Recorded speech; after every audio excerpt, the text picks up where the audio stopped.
আচ্ছা, এখানে আরেকবার ছবিটা আঁকলাম কারণ এখন আমরা একটু ডিটেলে পড়ব স্ট্রাকচারটা।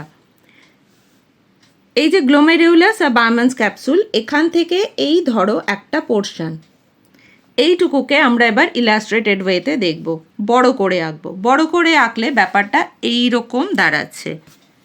এই হচ্ছে ছোট অংশটা, মনে করো এটা গ্লোমেরুলাসের ক্যাপিলারিগুলো, আর এটা হচ্ছে বার্মানস ক্যাপসুল। এর মাঝখানে কি কি আছে সেটাকে আমরা একটু বড় করে দেখব। একটু আগে বললাম যে গ্লোমেরুলার যে ফিল্ট্রেশন হয় তখন কি কি লেয়ার পেরোতে হয়। সেখানে প্রথমেই বলেছি এন্ডোথেলিয়াম।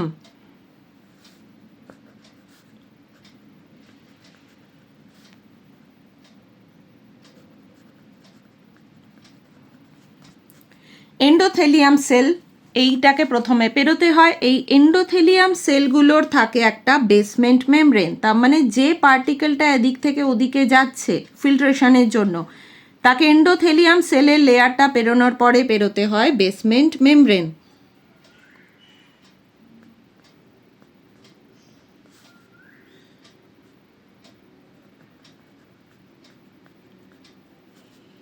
আর থার্ড যেটা তাকে ক্রস করতে হয় সেটা হচ্ছে পোডোসাইট। এইটা হচ্ছে একটা পোডোসাইট। এই পোডোসাইটের মধ্যে আবার কিছু স্ট্রাকচারাল ডিটেলস আছে যেটা আবার একটু পরে আমি বলছি। তাহলে এই হয়ে গেল এন্ডোথেলিয়াম সেলস, তার বেসমেন্ট মেমব্রেন, পোডোসাইট। এই তিনটেকে পেরিয়ে যখন এদিক থেকে ওদিকে ব্লাডটা যায় তখনই আমরা সেটাকে বলছি ফিল্ট্রেট। এদিক থেকে ওদিকে যাচ্ছে মানে এটা হচ্ছে বার্মানস ক্যাপসুলের লেয়ারটা।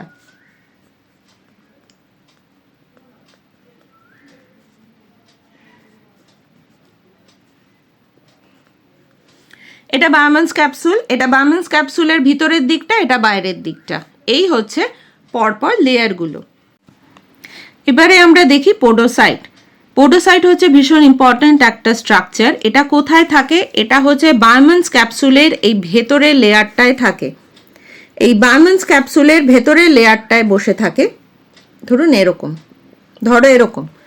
এই হচ্ছে একটা পোডোসাইট। এর কাজ হচ্ছে এই গ্লোমেরুলাসটাকে ধরে রাখা, কারণ গ্লোমেরুলাস আর বার্মানস ক্যাপসুলের মাঝে যে স্পেসটা ওইখানটাই এই পোডোসাইটগুলো থাকে, গ্লোমেরুলাসটাকে ধরে রাখে। এই হচ্ছে একটা পোডোসাইট। যে স্ট্রাকচারটা গ্লোমেরুলাসকে ধরে রেখেছে বার্মানস ক্যাপসুলের সাথে সেটাই হচ্ছে পোডোসাইট। এই পোডোসাইটে এরকম ফিঙ্গার লাইক প্রজেকশনস থাকে। তো এই স্ট্রাকচারগুলোকে বলা হয় পেডিসেলস বা ফুট প্রসেসেস। এটা হচ্ছে পেডিসেলস। আর এই যে গ্যাপগুলো ফিঙ্গার লাইক প্রজেকশনের মাঝে মাঝে যে গ্যাপগুলো থাকে তাকে বলা হয় স্লিট পোর। এই পোডোসাইটই হেল্প করে কিন্তু এখান থেকে ওদিকে ফিল্ট্রেটটাকে যেতে। যেটা যেতে পায় না সেটা ব্লকড হয়ে গেল, সেটা আবার ব্লাডে ফেরত চলে যায়, গিয়ে ইফারেন্ট আর্টেরিওল দিয়ে বেরিয়ে যায়, এক্সিট করে যায়। তাহলে একটু আবার ছোট করে ঝালিয়ে নিই। নেফ্রন হচ্ছে কিডনির স্ট্রাকচারাল অ্যান্ড ফাংশনাল ইউনিট। একটা কিডনিতে 1 মিলিয়ন করে নেফ্রন থাকে। যতটা ব্লাড অ্যাফারেন্ট আর্টেরিওল দিয়ে ঢুকলো ততটা বেরোতে পারে না এফারেন্ট দিয়ে, ফলে এখানে একটা প্রেশার তৈরি হয়। আর ব্লাডের যে প্লাজমা পোর্শনটা সেটা ফিল্ট্রেট হয়ে এখানে চলে আসে। সেই ফিল্ট্রেটটা হওয়ার জন্য 3টে লেয়ার পেরোতে হয়। এই যে গ্লোমেরুলাসটা, এই যে গ্লোমেরুলাসের ক্যাপিলারিটা, সেই ক্যাপিলারির মধ্যে থাকে এন্ডোথেলিয়াম সেল আর বেসমেন্ট মেমব্রেন।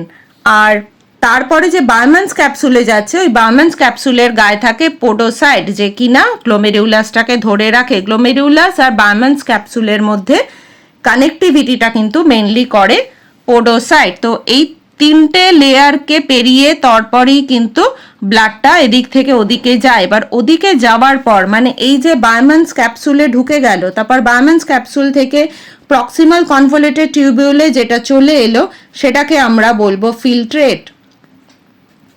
মোটামুটি এই হচ্ছে গ্লোমেরুলার ফিল্ট্রেশন, যেটা গ্লোমেরুলাস মেমব্রেনের মধ্যে হয়। গ্লোমেরুলাস মেমব্রেনের মধ্যে এই 3টে পোর্শন পেরিয়ে তবে কিন্তু ফিল্ট্রেশনটা হয়। আর এই পোডোসাইটটার কি বললাম, এটা হচ্ছে পোডোসাইট, ভীষণ ইম্পর্ট্যান্ট একটা স্ট্রাকচার যেটা গ্লোমেরুলাস ধরে রাখে, এটা থাকে বার্ম্যানস ক্যাপসুলের এই লেয়ারটাতে। আর এটাতে ফিঙ্গার লাইক প্রজেকশনস আছে যাদেরকে বলা হয় পেডিসেলস। এই যে এপিথেলিয়াম সেলগুলো, এই দুটো এপিথেলিয়াম সেলের মাঝের এই যে গ্যাপটা, এটাকে বলা হয় ফেনিস্ট্রেশন। এই ফেনিস্ট্রেশনের মধ্যে দিয়েই কিন্তু ওয়াটার পার্টিকেল বলো, স্মল সলিউটস বলো, এগুলো পাস করে। এবার যেটা পাস করতে পারে না, মানে যেমন এটাকে ধরলাম একটা ব্লাড সেল, আর এটাকে ধরছি একটা প্রোটিন, ঠিক আছে? তো এরা কিন্তু এই ফেনিস্ট্রেশনটার মধ্যে দিয়ে যেতে পারলো না, ফিল্ট্রেশন হয়ে বার্ম্যানস ক্যাপসুলে চলে যেতে পারলো না। এরা ব্যাক করে আবার ব্লাডে চলে আসে এবং সেই ব্লাডটা ইফারেন্ট আর্টেরিওল দিয়ে বেরিয়ে যায়। সেই জন্য আমাদের শরীর থেকে ওয়েস্ট মেটেরিয়াল বেরিয়ে গেলেও ব্লাড সেল, প্রোটিন এগুলো কিন্তু আবার আমাদের শরীরে ফিরে আসে, কারণ ওরা এই ফেনিস্ট্রেশনের মধ্যে দিয়ে যেতে পারে না। তো এই এন্ডোথেলিয়ামটাকে কিন্তু ফেনিস্ট্রেটেড এন্ডোথেলিয়ামও ওই জন্য আমরা বলতে পারি। তাহলে এই যে ওয়াটার আর স্মল সলিউট, এটা খুব ইজিলি এখান দিয়ে ওই পারে চলে গেল, তো এইটা হচ্ছে ফিল্ট্রেট।